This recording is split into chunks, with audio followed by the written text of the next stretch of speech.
नमस्कार, मैं आनंद कुमार। अभी एक यूट्यूबर हैं, नाम है मनीष कश्यप। यूट्यूब पर उनका चैनल है न्यूज़ के नाम से, सच तक न्यूज़ के नाम से। और तमिलनाडु और बिहार के जो मामले हुए थे, जो बताया जा रहा था, फेक न्यूज़ जो फैलाया गया था कि तमिलनाडु से बिहार के मज़दूरों को मार मार करके भगाया जा रहा है, इसमें मनीष कश्यप की काफ़ी अहम भूमिका रही थी। मनीष कश्यप और उनके साथ में जो उनके साथ एक आध जो उनके गुर्गे होते हैं, उनकी बहुत ही अहम भूमिका रही थी। कुछ फेक न्यूज़ फैलाए गए, रूम के अंदर बैठ कर के वीडियो शूट किए गए थे। पटना पुलिस ने इन तमाम बातों को काफ़ी गंभीरतापूर्वक लिया और आज हमारे साथ सोशल एक्टिविस्ट सुमित शर्मा जी हैं। उनसे हम बात करेंगे और मीडिया जगत को लेकर इन दिनों जो चल रहा है देश में, मीडिया जगत जो अपनी काम को लेकर के बदनाम है। मेन स्ट्रीम मीडिया तो वैसे पहले ही बदनाम हो चुकी थी और सोशल मीडिया जिस पर लोग कुछ दिनों से भरोसा जता रहे थे, सोशल मीडिया भी इन दिनों अब बदनाम होती जा रही है। तो ऐसी परिस्थिति में इनसे हम बात करते हैं और समझने की कोशिश करते हैं कि जो मनीष कश्यप है, इन्होंने इस प्रकार का जो प्रोपेगेंडा जो फैलाया, इससे देश को क्या नुकसान हुआ, सोशल मीडिया के जो लोग हैं उनकी छवि को किस प्रकार से धूमिल किया गया और क्या ये जो हरकत की गई थी ये सही रहा। मनीष कश्यप का जो एजेंडा था, उस एजेंडे से देश की तमाम जनता को भारतीय जनता पार्टी का एजेंडा निकल के आया सामने।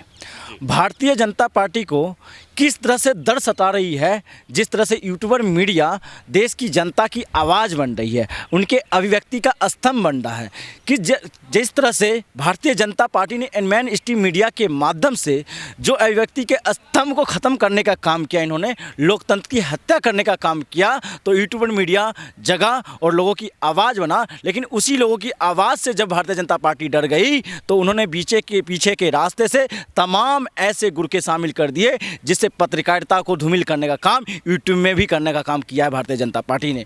अच्छा, एक चीज़ अभी चलते हम लोग थोड़ा सा बात करते हैं। अभी देखिए कि सोशल मीडिया पर चैनल चलाते थे मनीष कश्यप और जिस वक्त तेजस्वी यादव तमिलनाडु जाते हैं, ठीक उसी वक्त ये सारा मामला जो है वो सामने निकल करके आ जाता है। इसके पीछे की क्या आखिर राज है? क्योंकि तेजस्वी यादव जब तक बिहार में थे तब तक सही था।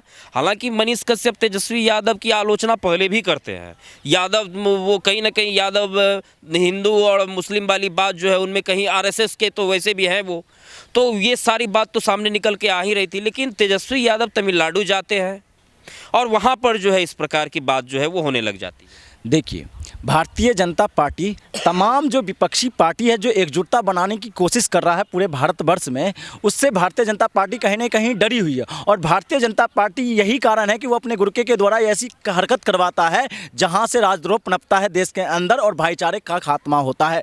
मनीष कश्यप एक मोहरा है। मनीष कश्यप जैसे तमाम जो मीडिया है, मीडिया में पत्रकार करने वाले लोग हैं जो एक ही पंथ और एक ही पार्टी को खुश करने के लिए उनके गोदी में बैठे हुए हैं। आज बात तमिलनाडु में स्टालिन जिस तरह से कार्य कर रहे हैं, तमिलनाडु के अंदर तमिलनाडु की जनता का विश्वास अपने आप को जता रहे हैं, अपने आप को विश्वास ले रहे हैं, उस तरह से भारतीय जनता पार्टी डरी हुई क्योंकि भारतीय जनता पार्टी को वहाँ एक भी सीट नहीं आई। कर्नाटक के अंदर डरी हुई है, आंध्र प्रदेश के अंदर चंद्रशेखर राव से डरे हुए हैं। जिस तरह से वहाँ तमाम विपक्षी नेता एकजुट होते हैं, अखिलेश यादव, अरविंद केजरीवाल साहब और तमाम विपक्ष, तेजस्वी यादव, ममता बनर्जी, तो उनसे डर जाती है। इसी तरह से कोलकाता में ममता बनर्जी जब जाते हैं तो वहाँ से डर जाते हैं। और इन सारी जगहों पर आप एक चीज़ देखिएगा तो मनीष कश्यप को भेजा जाता है। बंगाल चुनाव होता है तो मनीष कश्यप जाते हैं और वहाँ की लॉ एंड ऑर्डर दिखाते हैं। लेकिन जब उत्तर प्रदेश का लॉ एंड ऑर्डर नहीं दिखता है, जब उनका एनकाउंटर किसी विशेष जाति और पंथ के नाम पर किया जाता है और एक पंथ का नहीं किया जाता, वो नाप साफ होते हैं। उनको खबर दिखाने का कार्य नहीं करते हैं। मनीष कश्यप वही है जो मध्य प्रदेश में खबर दिखाने का काम नहीं करते हैं और मोरबी में खबर चलाने का काम नहीं करते हैं। मनीष कश्यप वही है जो सारण के अंदर आपने देखा नहीं कि आपने एक विशेष समुदाय को उन्होंने नाफ साफ कह दिया, एक विशेष समुदाय को उन्होंने क्या कह दिया कि ये तो गुंडा है। आप कौन होते हैं भाई? देश का न्यायालय बताएगा ना कौन सही है कौन गलत है। आज देश के अंदर क्या होगा, किस तरह से लोकतंत्र की हत्या की जा रही है। आज देश के अंदर लोकतंत्र की हत्या के दर्जनों ऐसे वीडियो हैं जिनमें वो कहते हैं कि मैं संविधान को नहीं मानता, मनीष कश्यप का दर्जनों ऐसा वीडियो है जिसमें वो कहते नज़र आ रहे हैं कि मैं संविधान को नहीं मानता, लेकिन जब गिरफ्तारी हो रही है तो वो संविधान की दुहाई दे रहे हैं कि संविधान है, देश में संविधान है, देश में कानून है, कानून कहे तो फिर मैं भी जो है वो बाहर आऊँगा ही।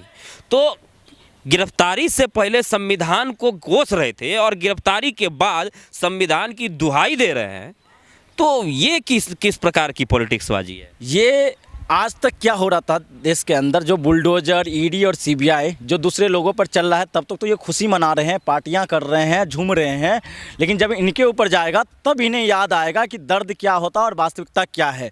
आज मनीष कश्यप की बात बता दूं, ये राजनीतिक पार्टी में आना चाहते हैं, उस एजेंडे से कार्य कर रहे हैं, बहुत सही बात है, आप करिए, लेकिन आप भारत की जनता और बिहार की जनता का जो विश्वास उसको धूमिल करने का काम मत कीजिए। आप उनका विश्वास को आहत मत कीजिए, उनकी जो भावना है उनके आहत करने का काम मत कीजिए। आपने क्या कर दीजिए, बिहार के जो तमाम परिवार जिनके बेटा बेटी, जिसका भाई बहन वहाँ पे कार्य करने के लिए तमिलनाडु गया और उनको चिंता में डालने का काम किया और 2 राज्य में आपने लड़वाने का काम किया, राजद्रोह पनपा दिया देश के अंदर, ये छोटा मोटा मामला है? आप बताइए, अगर आपको इतना ही अगर आहत हो रही थी, अगर दर्द हो रहा था कि वहाँ जनता परेशान है, बिहार की जनता परेशान है, तो आप बताइए, आपके एनजीओ ने, बिहार पुलिस ने तो ये क्लियर कर दिया ना कि वो कुछ जो एक वीडियो जो तैयार हुआ था वो किसी रूम में बैठ करके वीडियो शूट किया गया था और भाड़े पर वो किराए का जो है वो रूम लिया गया था। उस रूम में जो है वो 2 लोगों को बैठा करके माथे पर जो है वो पट्टी वगैरह लगाई गई थी और वो पट्टी लगाने के बाद वो रूम का वीडियो शूट करके उसे बताया गया कि ये वीडियो तमिलनाडु का है। ये कार्य मनीष कश्यप आज से नहीं कर रहे थे। मनीष कश्यप को कार्य करने के लिए भारतीय जनता पार्टी और संघी ने 2016-17 में फील्ड में उतार दिया था। किस लिए उतारा था? उन्हें पता था कि क्षेत्रीय पार्टी को खात्मा करना, नीतीश कुमार को वहां से खात्मा करना। आपने कभी भी देखना बिहार का उनका जितना रिपोर्ट होता था, मैं पूछता हूं नीतीश कुमार से, मैं पूछता हूं नीतीश कुमार से। अरे भैया, वहाँ तो बीजेपी की सरकार थी, बीजेपी से पूछते, कहते मैं पूछता हूँ मोदी से, मैं पूछता हूँ भारतीय जनता पार्टी से, मैं पूछता हूँ मंगल पांडे से, मैं पूछता हूँ वहाँ के जो भी प्रदेश अध्यक्ष उनसे पूछना का कार्य करते, लेकिन एक बार क्वेश्चन पुटअप नहीं किया उन्होंने, एक बार सवाल खड़ा नहीं किया। यही कारण है, तब नीतीश कुमार जी को जब समझ में आया तो उन्होंने भारतीय जनता पार्टी से जब वो अलग हो गए तो मनीष कश्यप की हकीकत निकल के आ गई। उन्हें लग गया कि मेरा जो कार्य भारतीय जनता पार्टी का जो कार्य तो वो सफल नहीं हुआ। खुद को सन ऑफ बिहार बताते थे, मतलब उनके हिसाब से वो बिहार के इकलौते बेटे हैं। बाकी बात जितने भी बिहार के युवा हैं वो बिहार के बेटे नहीं हैं।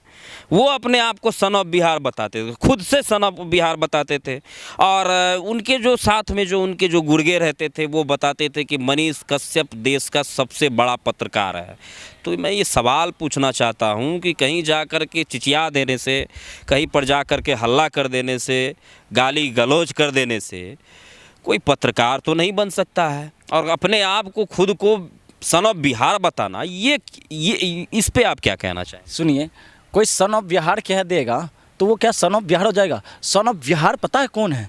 सन ऑफ बिहार जो बाहर, बिहार के बाहर शासन में, प्रशासन में, न्यायालय में और मजदूरी में अपना मेहनत कश जो समाज है, जो अपनी भागीदारी दे रहा है, वो सन ऑफ बिहार है। सन ऑफ बिहार में कई महापुरुष पैदा हुए हैं। बिहार की जनता न बिहार उन महापुरुषों को सन ऑफ बिहार बनाएगी, वो तो खुद अपने आप को सन ऑफ बिहार बता। वही तो जवाब दे रहा हूँ। सन ऑफ बिहार राजा लिच्छवी हुआ, चाणक्य हुआ, सम्राट अशोका हुए, जिनका डंका, जिसकी वजह से बिहार क्या करता है, अपने आप को सम्मान महसूस करता है, गर्व महसूस करता है। आप अपने आप को सन ऑफ बिहार कह, तो मैं आज कह दूं कि मैं आज देश का प्रधानमंत्री, क्या मैं प्रधानमंत्री हो जाऊंगा? मैं कह दूं आज कि मैं भगत सिंह हूं तो मैं भगत सिंह हो जाऊंगा?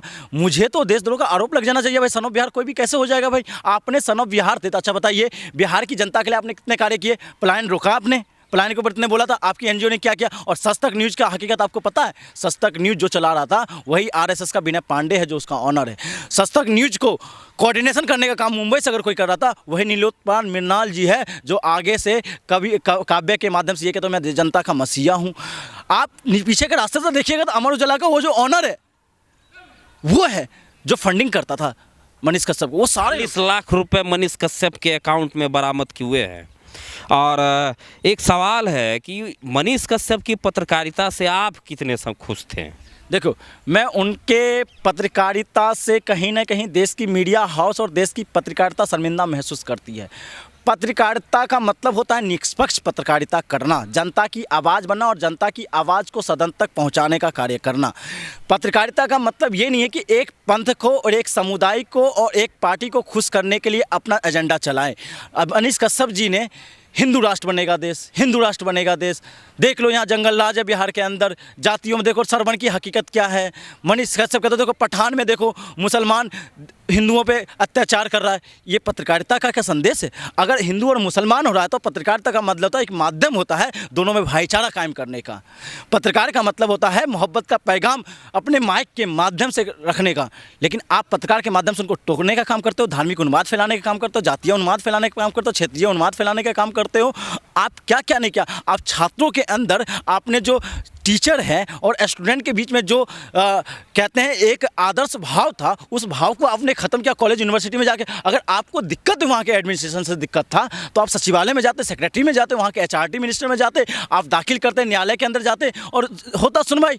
लेकिन आप किसी भी तरह से आपकी अपनी हरकतें ऐसे दे देते हो जिससे कि वहाँ के जो छात्र हैं वो भी अपना अनुशासन नहीं दिखाएगा टीचर के प्रति। तो वो कैसी पत्रकारिता है वो खुद ही दिख रहा था वहाँ की।